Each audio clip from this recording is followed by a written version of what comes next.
Welcome to Surviving Humanity, a self-help podcast where we shift your perspective to help you overcome the obstacles in your life. I'm one of your co-hosts, Andrew Gilley, and today I'll be reading to you from this month's newsletter focusing on reframing negative thoughts and mind shifts. You can sign up to get these newsletters straight to your inbox from the homepage of our website at survivinghumanity.net. So let's get started. We'll take a look back at the last 3 episodes that we've done over the course of this month. First, we had Reframing Negative Thoughts, the Art of New Perspectives from me. I did a monologue. In this episode of the show, I shared my personal journey of reframing negative thoughts and how my negative thoughts intensified when I got to grad school and struggled with perfectionism. I talk about the goblin in my head that fueled intense anxiety and self-doubt, leading me to seek refuge in perfectionism as a defense mechanism. I reflected then on how embracing the totality of myself, good and bad, including imperfections, was a key step in evolving past perfectionism and allowing myself to reframe those negative thought patterns. I discuss how this had a significant impact on my life, and I come away with the conclusion that reframing negative thoughts is one of, if not the fundamental building block for personal development. I picked the goblin metaphor for this episode to talk about thoughts in a way that people normally don't.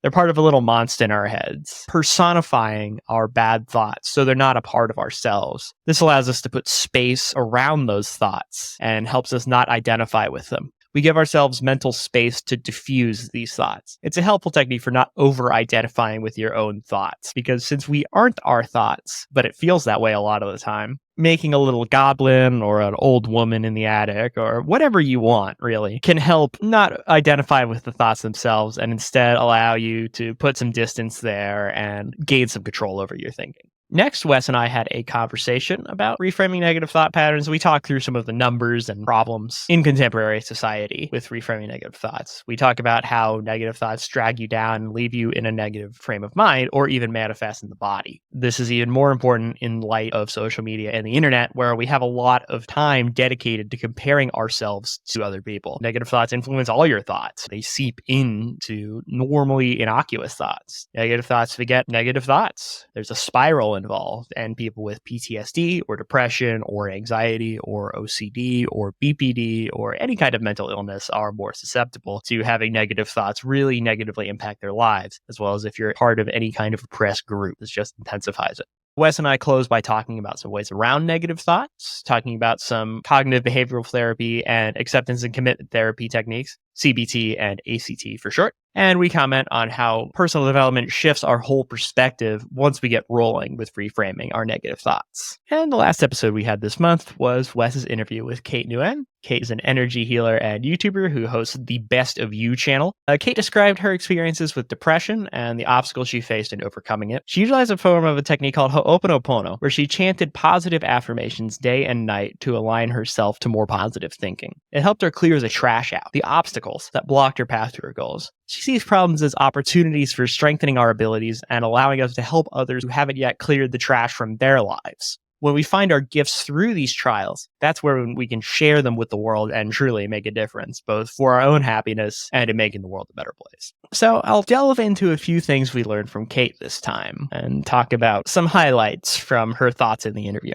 So Kate talked about how meditation can guide us into a better place, and it's a tool that we can use. And she uses a toolbox metaphor. She says, so imagine you have that toolbox. When we open the toolbox, there's no tool in there for us to fix problems, right? So go out there, open your heart, open your mind to learn new things. So whenever the problem comes up, you open your toolbox and look at the box to see what tool you have in there. This is a really good point, because in personal development, when we learn more, when we read a new book or listen to a new podcast or watch a new talk or things like that, we get access to more tools. They might be reframing techniques or new paradigms, new ways to think about a situation, anything like that. So opening our hearts and minds to new ideas is important to give us the opportunity to acquire new techniques that best serve us. And it's important to not pigeonhole yourself too specifically when looking at new things. I'm not a very spiritual person. I'm not religious. So things like that don't always land with me. But over the past few years, I've tried to be open to some new concepts of spirituality. And I'm not religious now, but there's some stuff in there I hadn't thought about, stuff I'd maybe dismissed, allowing oneself to go with the flow. A lot of stuff from Taoism has been appealing to me. And that stuff I never really thought 5 years ago would be something that would interest me. So it's allowing yourself to be open that produces these best results. Allow yourself to be open to meditation techniques, new modes of thinking, and new concepts allow you to have the most room to grow and change. So opening the toolbox and having the capability to recognize when you can acquire new tools is really important. So keeping an open mind is very helpful. And then Kate goes on and talks about clearing out the trash. I alluded to this earlier. She says, so imagine this is you and this is your goal. Between you and your goal are the obstacles. In ancient Hawaiian, these obstacles, they call it trash. So the trash is your obstacle. So the more you do the clearing technique, the more trash you can clear out. So you and your goals should become closer and closer. It's helped a lot because sometimes we don't have enough motivation to move forward because life is not easy every day. So we don't have enough motivation. What can help us to come to our goals is how we clear the trash. The more we clear the trash, the more power we have to keep moving forward to our goal.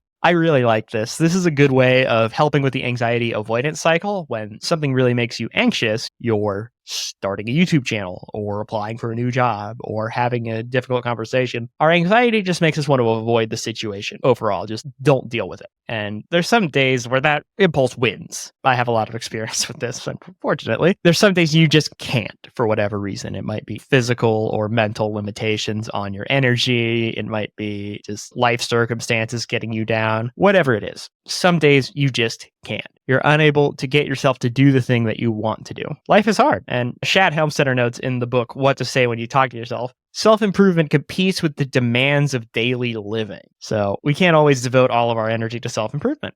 When we can't do the big things, Kate reminds us to do the small things. Some examples I have, you might clean your house or organize your calendar or call someone you love. These things aren't going to help you directly if your goal is to write a book or start a YouTube channel, but they'll make your life run more smoothly. They'll reduce the friction. And that's why clearing the trash is so good for helping yourself, because the next time you're ready to work on your goal, you've made life easier on yourself. You've reduced that friction that comes with trying to accomplish something in an environment where it's a little bit rough to do so.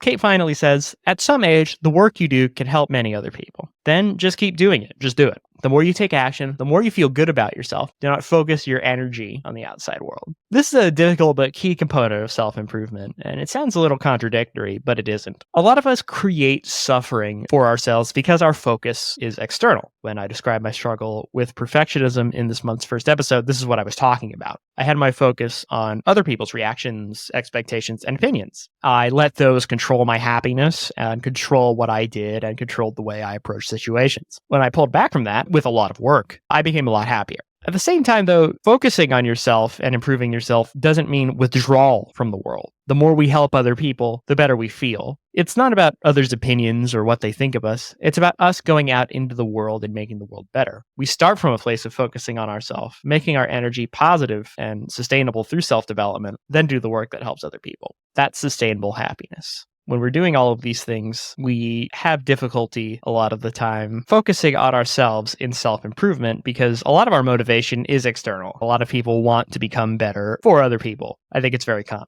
I want to be a better person so I can be a better husband, to be a better friend. And it can often feel like focusing on yourself is the wrong way to go, but it's about the energy. And if you're putting your energy into yourself, then you get a lot more out of it. You can't change other people's thoughts, not in the same way you can work on your own. And once you have that focus, not only are you spreading the improvement you've made to other people, teaching other people how to overcome these obstacles in their lives, you've also brought yourself more happiness by helping other people. That's the number one guaranteed way to become happier, is to help other people become happier. It's tricky, but it's worth it, because it's those experiences with other people, despite how vulnerable they are, that really enrich our lives. So we don't want to be controlled by the world, but we want to be in the world. I'll close out here with some highlights from our blog posts from the month. The first article was called Reframing Negative Thoughts: How to Make Negativity Work for You. And we write, negative as a concept doesn't exist in a vacuum. Thoughts have the power we give them. There's nothing inherently bad about a thought itself. It's about how it makes us feel or what it makes us do. That's the problem. Most of our negative thoughts are rooted in survival. A lot of our anxious triggers are handed down to us from early human instinct. This was great back in hunter-gatherer times. Being wary of new things is useful when nature is cruel and unforgiving. But we now apply the severity we used to give to tiger attacks to asking someone out on a date or getting negative feedback at work. This heightens our everyday experiences to debilitating trials. Yeah, it's important to remember this about a lot of our emotional processes. They come from times that were way tougher, where there was a lot more danger around us. And it's not an appropriate level of danger that we fire at our brains now, because our brain is still back in tiger times. So we have to help adjust it a little bit there.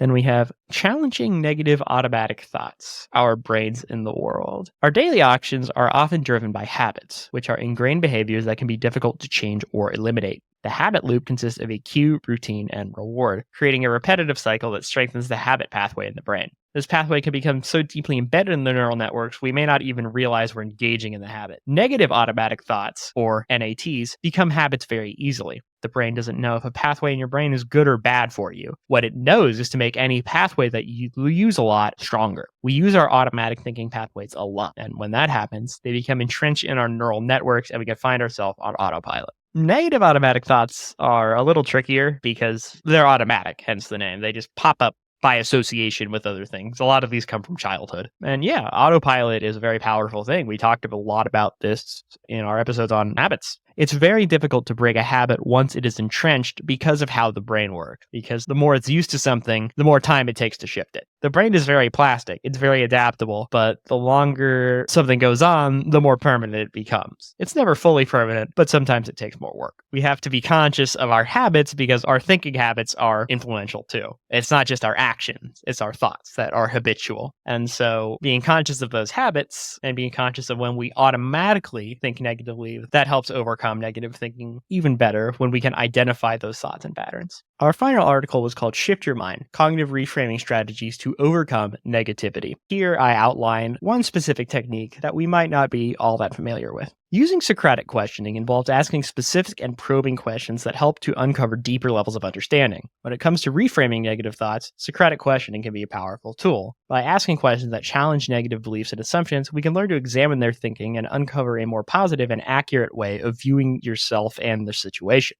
When you encounter a negative thought, start a dialogue with yourself about it. Ask, why do you think this? Is there a good reason? Is there another way to look at this? What happens if it isn't true? Ask yourself of the evidence for the thought and against it, and consider the alternatives and consequences of the thought. Once we identify and question our negative thoughts, it's time to challenge them. We can do this by asking ourselves questions about the accuracy of the thought. Is it based on facts or assumptions? Does the evidence support it? What would the consequences be if it were true? The more we examine our negative thoughts, the more we will see where they are distorted and inaccurate. Socratic questioning is not just about finding answers. It's about learning to ask better questions and becoming more comfortable with uncertainty and complexity. It helps us to approach the world with a curious and open mind, ready to learn and grow from experience. There's a lot of techniques to do, but I find Socratic questioning very helpful. Having a conversation with yourself is always useful for allowing for room to grow, for questioning things you may not have questioned, looking at the unexamined biases you have in yourself. We all have them in many forms that we don't even recognize. Learning to navigate yourself by knowing what questions to ask is really helpful. You can even start by writing it down, whatever works for you.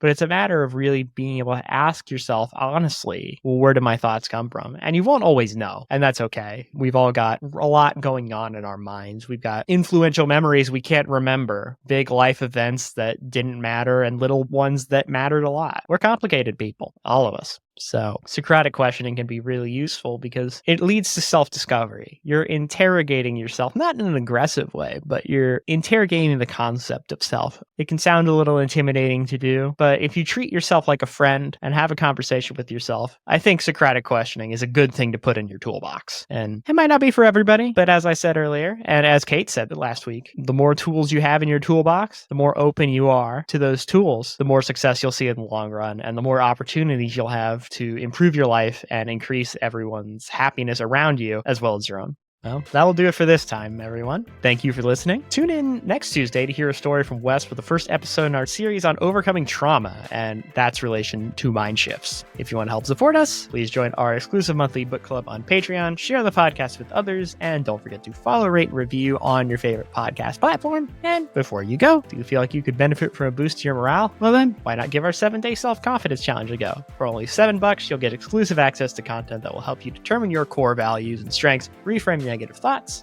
and break old habits to build new ones, all while setting realistic personal development goals. Links to our Patreon and the challenge can be found in the show notes, and we will see you next week.